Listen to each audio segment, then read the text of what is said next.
Naranasan niyo na po ba na magkaroon ng kadiliman sa buhay?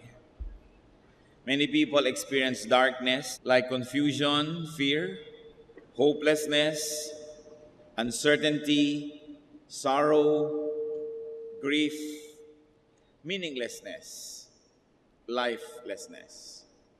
Napakahirap dumana sa mga dilim sa buhay na parang wala ng katapusan. That is why people love light. Pagka po nawawala ng kuryente at biglang nagkaroon, makakarinig kayo ng isang chorus ng mga tao na parang, wow, natutuwa sila at bumalik na ang ilaw. At lalong-lalo sa hindi makatulog, napakalaking bagay yung lumiliwanag na at nagbubukang liwayway. Yung mga may mga problema, hindi sila makatulog, gusto na nilang mag-umaga. Napakasarap isipin na ang Panginoong Jesus ang ating liwanag. That Jesus is our light. Yan po ang ating pagtutuunan ng pansin, Jesus the light. Sa atin pong patuloy na pakikipag-ibigan sa Panginoon habang lalo natin siyang nakikilala. Aming Diyos, salamat po sapagkat kayo ay aming liwanag. Kayo ay aming kaliwanagan. Mangusap nga po kayong may kapangyarihan sa amin at ang mga kadiliman sa aming buhay ay matapunan ng inyong liwanag. Papagliwanagin niyo ang aming mga nagdidilim na isip, Panginoon, ang nagdidilim na buhay, at nawa ang liwanag niyo ang siyang maging buhay naming lahat. Ipatawad niyo po ang aming mga kasalanan, Panginoon. Linisin kami sa aming mga karumihan at mangusap kayong may kapangyarihan sa amin ngayon. Nais po naming madinig ang inyong tinig, loobin niyo na maunawaan namin. We reject lies and falsehood. We reject deception, and we accept your truth, O Holy One of God. Holy Spirit, enlighten us. Father, speak to us. In the name of your Son, Jesus, we pray. Jesus, the light, our light. Sa Matthew 4:12-17, atin pong makikita ang halaga ng Panginoon na nag-uumpisahan palang makita ng mga tao nung ang Panginoon ay nag-uumpisang magministeryo. When Jesus heard that John had been put in prison, he returned to Galilee. Leaving Nazareth, he went and lived in Capernaum, which was by the lake in the area of Zebulun and Naphtali, to fulfill what was said through the prophet Isaiah. Land of Zebulun and land of Naphtali, the way to the sea, along the Jordan, Galilee of the Gentiles, the people living in darkness have seen a great light. On those living in the land of the shadow of death, a light has dawned. From that time on, Jesus began to preach, repent, for the kingdom of heaven is near. And may the Lord add blessings to the reading of His holy word. Ito pong Galilee of the Gentiles ay karamihan ng ibinansag at kadalasan ng itinawag sa Galilee dahil noong mga 200 years before Christ ay napakaraming Gentiles na tumira sa Galilee. Among them Egyptians, Phoenicians, or the ancestors of the present-day Lebanese, at saka mga Arabs. Sa panahon po na ating binasa, itong si Juan na nagbabautismo ay kinulong. Ito'y napakalaking kabiguan sa mga nananalig na sanang may pag-asa. Daang-daang taon na tahimik ang langit, tahimik ang Diyos, walang propetang nagsasalita sa Israel, at tinawag ng Diyos itong si John, isang kislap ng liwanag sa napakadilim na buhay ng Israel. Subalit, umaasa na sana at ang mga tao ay nagkakaroon ng liwanag, subalit siya ikinulong, dinakip, at ngayon kadiliman na naman ang naghahari sa puso ng mga tao. It was a time of disappointment, of sorrow and despair. It was also a threat to the people, sapagkat malaking panganib na kung yung pinuno na si Juan na nagbabautismo ay ikulong, maaaring lahat ng kanyang mga alagad at sumusunod at nananalig ay ikulong din.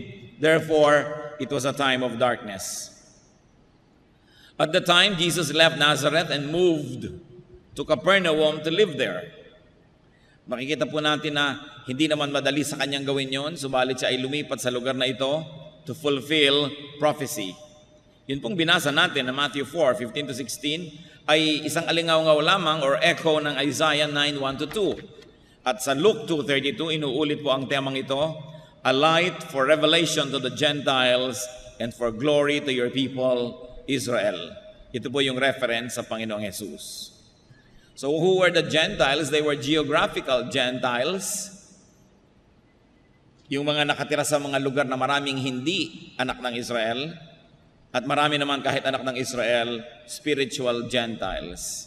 Natagurian na Israelite pero nabubuhay din sa dilim, sa kawalan ng pag-asa at sa kasalanan. So the Lord Jesus Christ was light for the Gentiles, both the geographical, racial, and spiritual Gentiles. In other words, the Lord was hope and light for those who are living in godlessness. Paano po ba nagkakaroon ng godlessness? Bakit may mga taong sinasabing godless? O hindi na nanalig sa Diyos? O malayo sa Diyos? More often than not, ang mga tao pong ito ay nalalayo lang sa Diyos, nabubuhay ng lumalabag sa kalooban ng Diyos dahil lang wala silang pag-asa. Dahil wala nang inaasahan, walang pinaniniwalaan, at walang liwanag na nababanaag sa buhay, sila po ay pinagdidimla ng isip, natural, at sila ay nagwawala, nawawalan sila ng kontrol sa sarili, sinisira ang sarili at ang lahat ng makasalamuha dahil walang inaasahan. Kaya nakikita nyo po, sa sobrang maralita, miserable ang buhay. Doon sa mga, hindi naman lahat, pero nangyayari ito, kung minsan nakatira sa mga slums, sa mga ang sikip-sikip, ang hirap-hirap, ang baho-baho, konting pagkakadiferensyahan, nagsasaksakan. Konting maliit na bagay, nagtatagaan, nagbabarilan. Kasi walang masyadong inaasahan. Madilim ang kahapon, madilim ang bukas, walang hope. Pero nakita niyo po yung mga medyo maayos-ayos ang buhay. Kahit medyo nararanasan ng hirap, pero sinisikap maging disente, sinisikap pigilin ang sarili na huwag baka gawa ng masama dahil baka lumala ang sitwasyon sa buhay, samantalang may pag-asa namang umasenso ito. At nakikita niyo po yung talagang tunay na masarap ang buhay, yung nakakakita ng maraming liwanag at masaya ang buhay, maraming pinapalampas. Hindi makikipagpatayan yan para sa 10 pesos.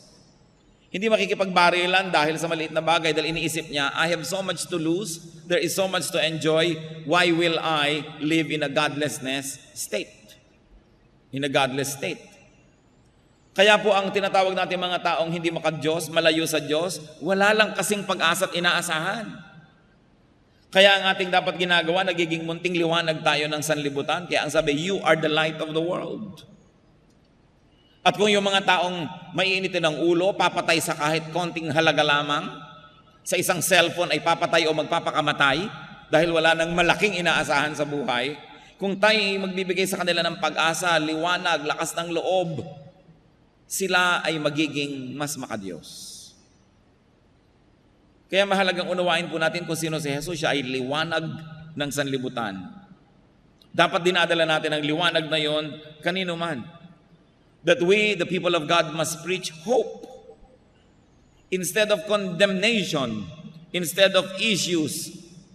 Kaysa tayo nananakot, pinagtatalo-talunan ng mga kung sinong mas mahusay na relihiyon, dapat ang atin pong ipangaral ay pag-asa, liwanag, sapagkat oras na ang tao'y nagkaroon ng pag-asa, magsisikap siya. Magkakaroon siya ng inspirasyon, ng lakas, ng pagtitiis, sapagkat may inaasahan. Ang nagiging desperado lang ay yung walang inaasahan. Kaya sabi nga ng isang tao, nakawin mo na ang lahat, huwag lang ang pangarap. Huwag lang ang pag-asa. Huwag lang yung inaasam. Sapagkat pag ang tao ay wala ng inaasam o wala ng pag-asang makakamit ang inaasam, sinisira na niya ang kanyang buhay, pati ang mga buhay ng nasa paligid niya. And this is what Jesus was, and this is what Jesus is. That His hope, He's the light of the world. So Jesus fulfilled prophecy by living in this certain area, and the Lord Jesus, of course, preached hope. Pag-asa. Sabi sa Matthew 4:17, from that time on, Jesus began to preach. And what was the preaching? Repent, for the kingdom of heaven is near. Nakita niyo po yung tumatakbo sa mga kompetisyon, sa mga karera, sasabihin, malapit na, sige na, malapit na. Nakakita ka ba ng cheering squad na sinasabi doon sa tumatakbo, malayo pa, malayo pa. Naku, ang layo-layo pa. Eh di nawala ng pag-asa.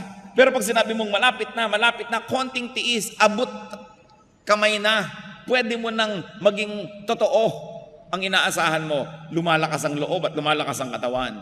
At yun po ang sinabi ng Panginoon. At ang maganda dito, hindi lang to cheering, hindi lang pampalakas ang loob, totoo. Sabi niya, the kingdom of heaven is near. Yung mga taong nabubuhay sa kasalanan, tinitigasan ng puso, dahil akala nila ang layo ng langit, ano man ang gawin nila, hindi nila maaabot. Eh kung sinabi ninyong, the kingdom of heaven is near, abot kamay, malapit. Yun pong sabi ni Lord that the kingdom of heaven is near. The word near is very important. It uses a verb in the Greek that says, lumalapit, papalapit, lumapit na ang kaharian ng langit sa tao. That God is approachable and that heaven is within reach. And it was for all, even for Gentiles. So the Lord preached hope, but also the Lord showed the way.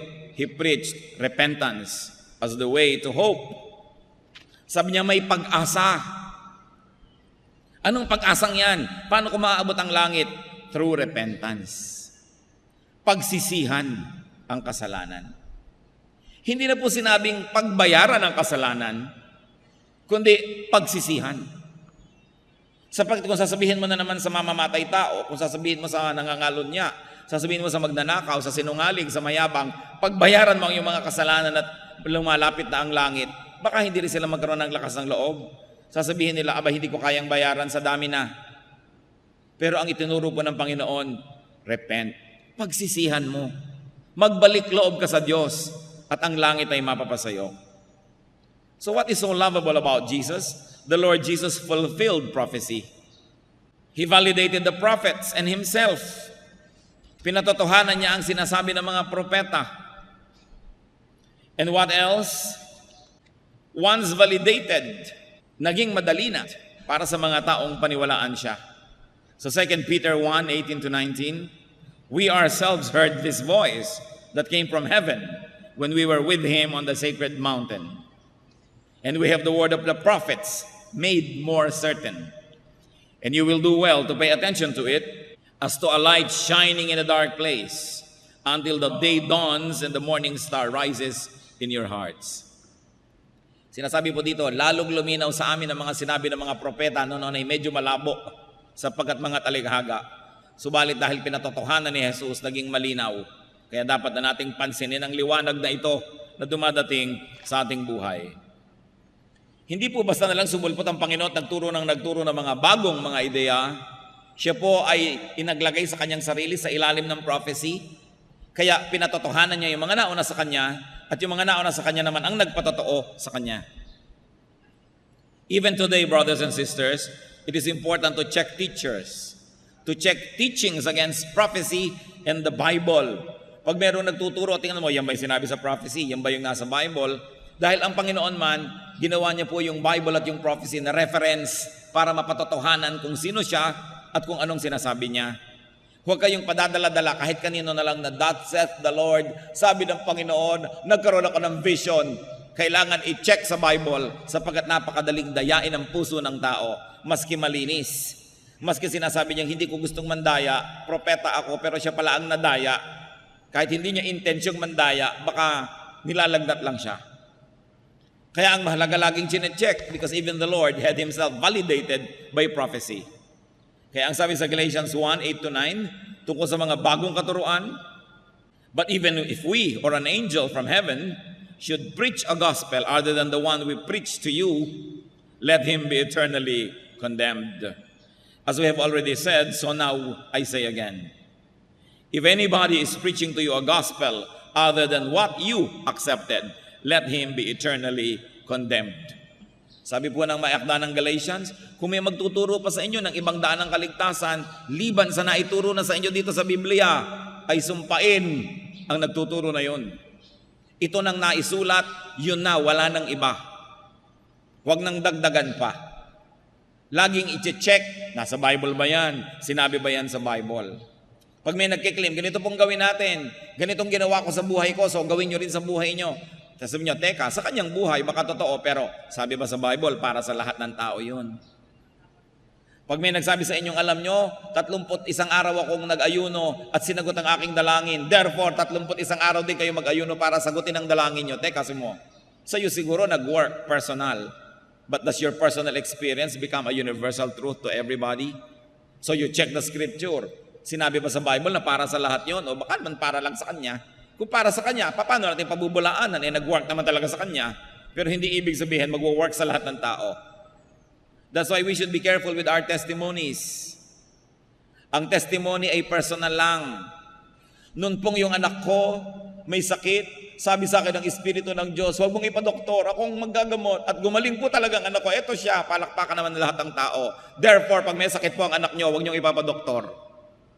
Para hindi tayo dapat gumawa ng ganong conclusion. Personal lang na experience niya yon, personal na naranasan niya, pero hindi ibig sabihin doktrina para sa lahat ng tao.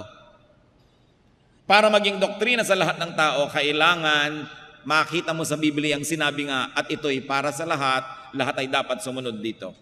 Mag-ingat-ingat po kayo sa pakikinig sa mga testimonyo, kasi ang Panginoong Diyos may mga pakikitungo sa atin na very personal.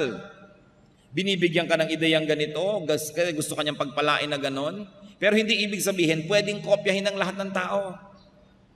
Kaya yung mga iba nag-aaral, paano ba lumalago ang simbahan A, ang congregation B, yung fellowship 3? Tapos kokopyahin ng ibang churches, lahat ng ginawa, ay ganitong ginawa nila, gawin din natin, ganitong ginawa, gawin din natin. Hindi Iba-iba ang dealing ng Panginoon sa bawat kongregasyon, sa bawat tao. Hindi ko man nag-work yung formula na yon, doon sa lugar na yon, mag-work dito.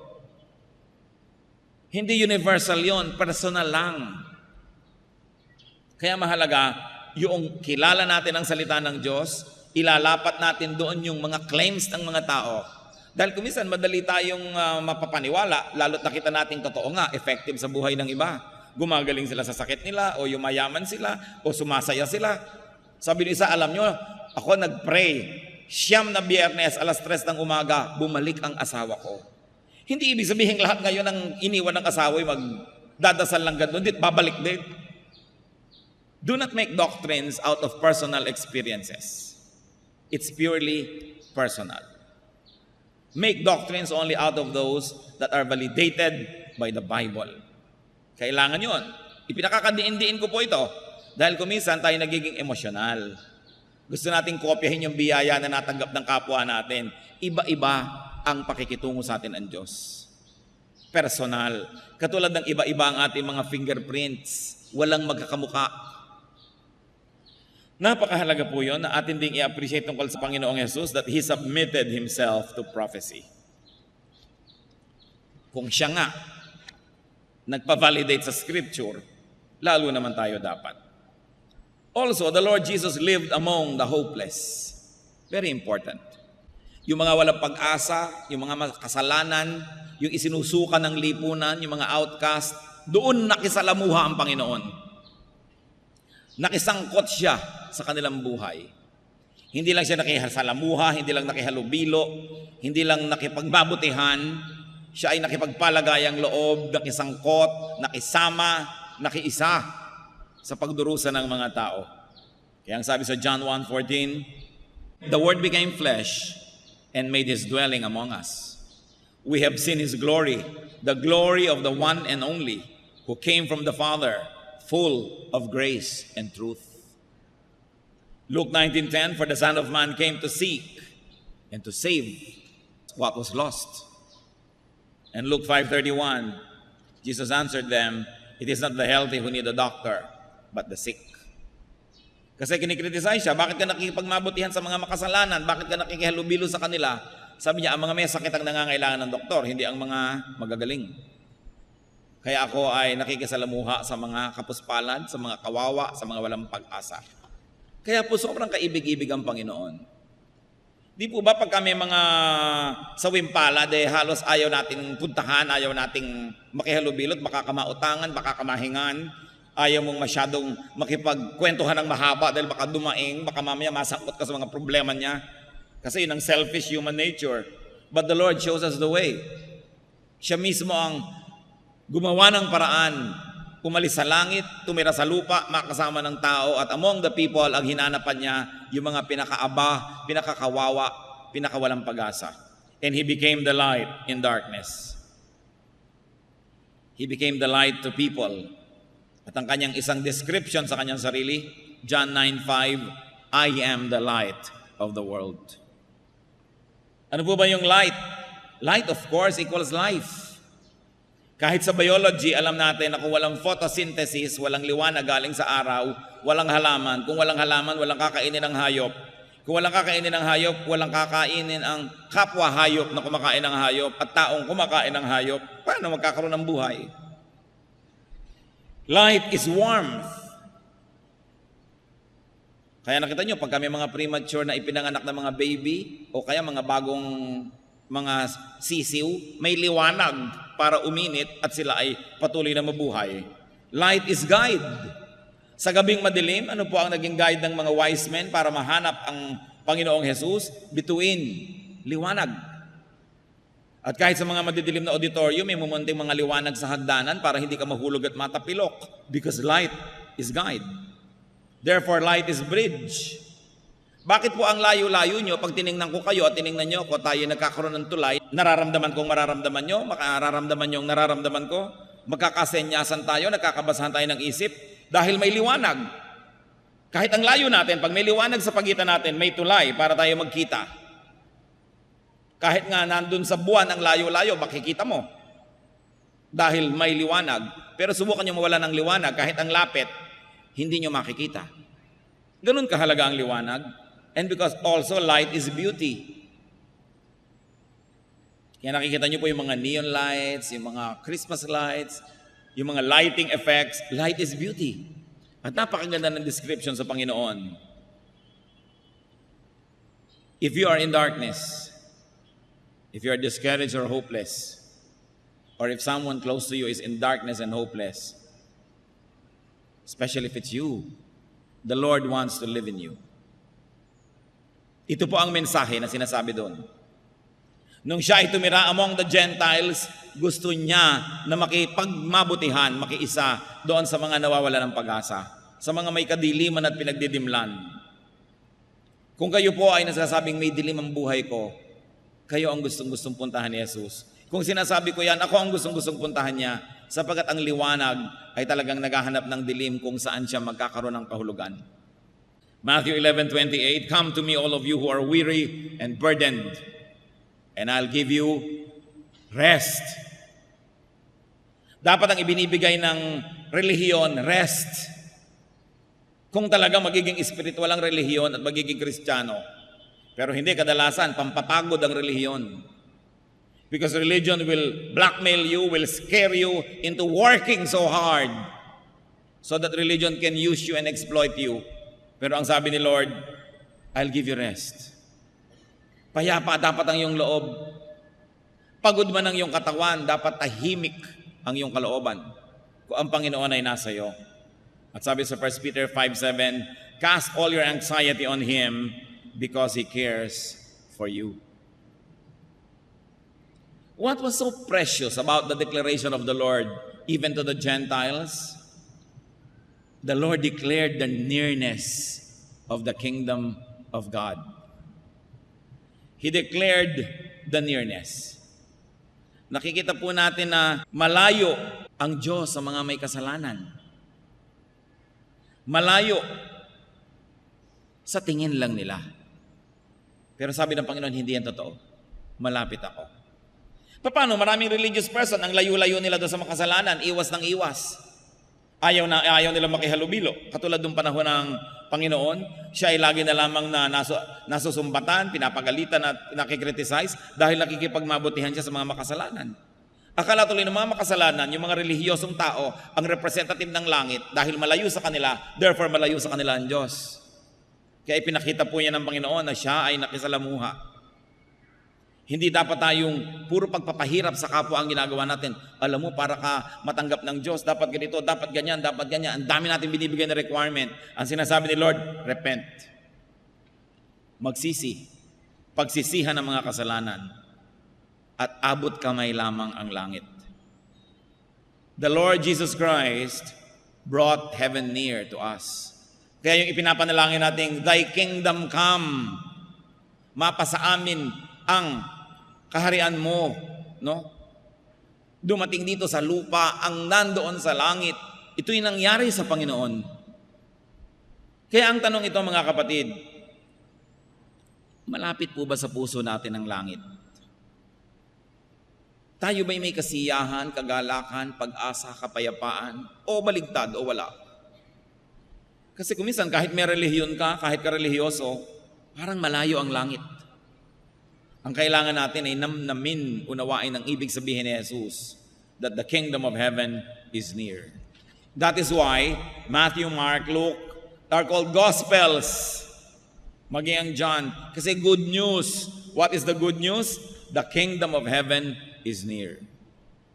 And the Lord taught the way to the now reachable kingdom of God, and that is through repentance.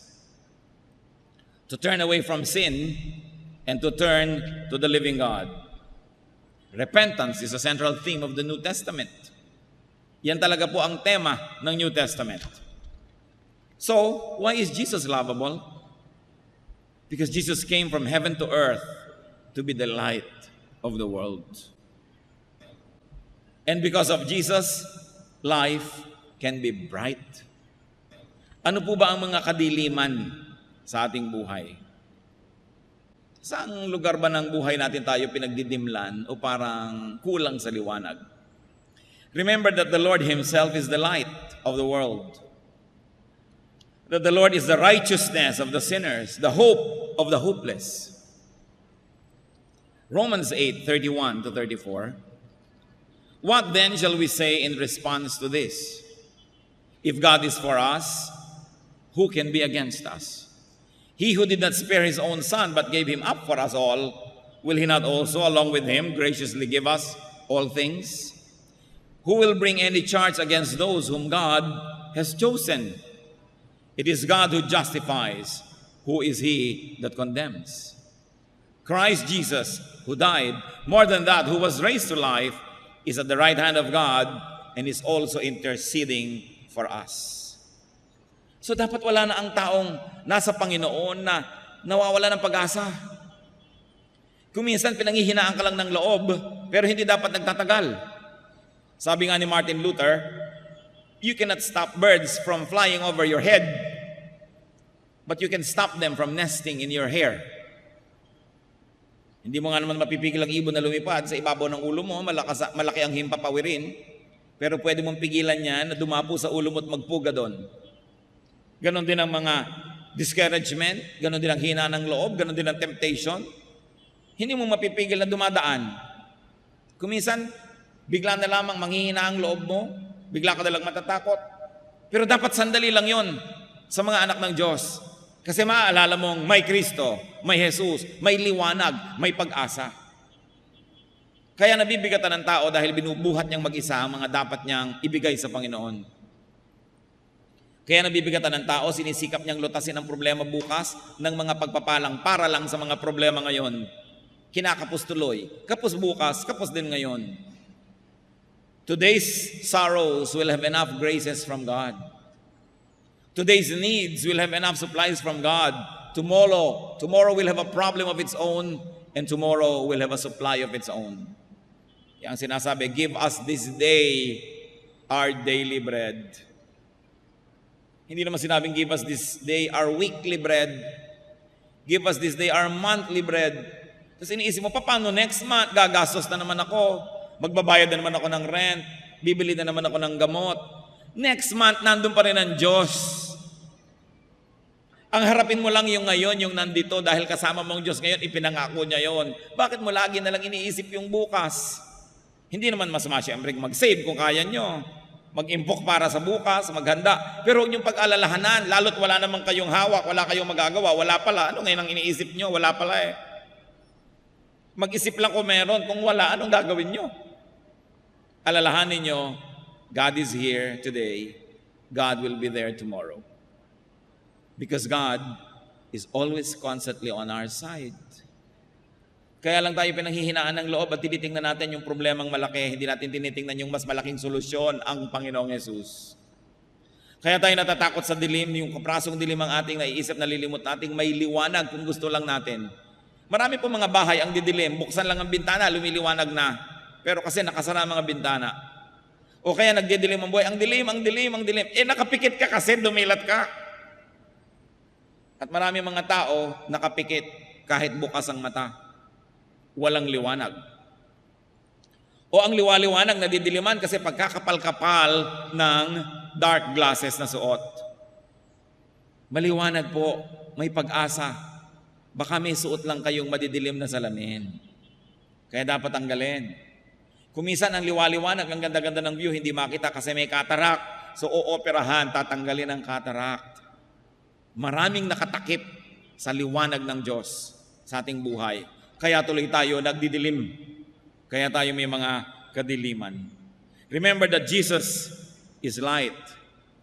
And because of that, we can have peace. That Jesus is lovely and lovable. So do not live in darkness. Do not be afraid of the dark. Let Jesus give you peace. Let the light of Jesus shine on you. Tayo yumuko sa presensya ng Panginoon at pagbulay-bulayan ito. Meditate on Jesus as hope, as peace, as light. Magbulay-bulay tayo. Huwag tayong paabala kanino man sa anumang isipin. Ano ang ating kadiliman? Ang Panginoong Diyos ang liwanag. Ano ang mga kabigatan natin? Ang sabi ng Panginoon, ibigay sa akin. Jesus lived among the Gentiles so that He could be their light. Tayo ang mga Gentiles na yon. Hindi na dapat madilim pa kung nandyan na ang Panginoon. Baka kailangan lang buksan ang isip, buksan ang bintana, tanggalin ang madidilim na salamin, kuskusin ang mata at ang makakita ng mabuti-buti. Subalit ang liwanag ng Panginoon ay para sa lahat. Panginoong Diyos, sa amin pong pagbubulay-bulay, ipakita mo ang iyong liwanag. Kung meron sa amin, Panginoon, na nawawala ng pag-asa, pinanghihinaan ng loob, huwag niyong payagang magtagal ito sa aming puso sapagkat hindi bagay sa inyong mga anak ang may ganitong alalahanin. Meron kaming napakaresponsable, maibigin, mayaman, makapangyarihang magulang. Hindi bagay sa mga anak na ganito ang lagi nang mag-alala at matakot. At dahil kayo'y liwanag, Panginoon, turuan niyo kami maging responsable. Sapagkat anumang ginagawa o iniisip namin ay hindi nakatago sa dilim, nasa liwanag, dahil kami ay anak ng kaliwanagan. Kung may mga anak kayo, Panginoon, na nagkukubli sa dilim, nabubuhay ng may kasalanan, pagkukunwari, pagbabalat kayo, pandaraya, ipakita mo, Panginoon, na hindi kami pwedeng mandaya, na maaring na ikukubli namin sa ilang tao. Pero kita nyo, sapagkat kayo'y liwanag, walang maitatago sa inyo. Ituro mo sa amin ang buhay na pareho lang, sa diliman o liwanag kami mapunta, kita man ang kapwa o hindi, ang buhay namin maging pareho. Sunugin mo, Panginoon, tupukin ang aming mga pagkukunwari, at kami maging mga totoong anak mo, may nanonood mang kapwa-tao o wala. Sapagkat kayo, Lord, ang tunay na nanonood sa aming buhay. Teach us to live and perform for the audience of one, and you are that audience. Kung paano rin, Panginoon, ang liwanag ay tumutupok ng mga gawa ng kadiliman, tupukin nawa ng iyong liwanag ang mga kadiliman namin. Ang aming mga gawa na pangkadiliman, at ang liwanag mo maging lakas, pag-asa namin. Patuloy tayong magbulay-bulay, mga kapatid. Pakinggan ninyo ang tinig ng Espiritu. Kung anong uri ng liwanag mula sa Diyos ang nais niyang tanggapin nyo sa sandaling ito. Hindi bukas, ngayon. Tatanggap tayo ng pag-asa. Kung pagbubulay-bulayan natin, tatanggapin natin ang pagpapala na ang Panginoon ang liwanag ng ating buhay.